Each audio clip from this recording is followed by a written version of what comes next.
আজকে সকালবেলায় আমি স্নান না করে আগে চলে গেছিলাম রান্নাঘরে, আর এইদিকে দেখো জানলাটা খুলে দিয়েছি, খুব রোদও উঠে গেছে। তো রান্নাঘরে যাওয়ার কারণ আমার মেয়ে কলেজে যাবে, তার জন্য টিফিন বানাতে হবে। সেই পুরনো দিনের কথাগুলো মনে পড়ছে, কারণ যখন স্কুলে থাকতো আগে আমি সকালবেলায় আগে টিফিন বানানোর জন্য যেতাম।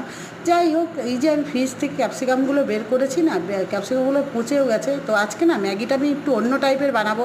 রোজ জল জল করে খায়, আজকে আমাকে বললো মা জল ছাড়া তুমি শুকনো শুকনো চাউমিন টাইপের বানিয়ে দাও। তো তাই জন্য ম্যাগিটাকে আমি চাউমিনের মতন করে নিয়েছি। আর এই দেখো না, হাফ ক্যাপসিকাম আমি ধুয়ে লবণ মাখিয়ে হালকা একটু সাদা তেল দিয়ে নেড়ে চেড়ে তারপরে ম্যাগিটাকে গরম জলে জলটা ছেঁকে ম্যাগি মশলাও দিয়েছি, আবার ম্যাগির মধ্যে যে মশলা থাকে সেটা দিয়ে নাড়াচাড়া করেছি।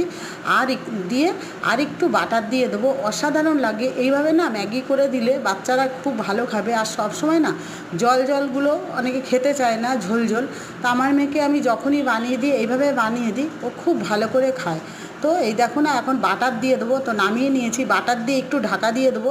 তো ঢাকাটা যখন একটু পরে খুলেছি, কী সুন্দর মেল্ট হয়ে গেছে। দেখো আজকে সকালের টিফিন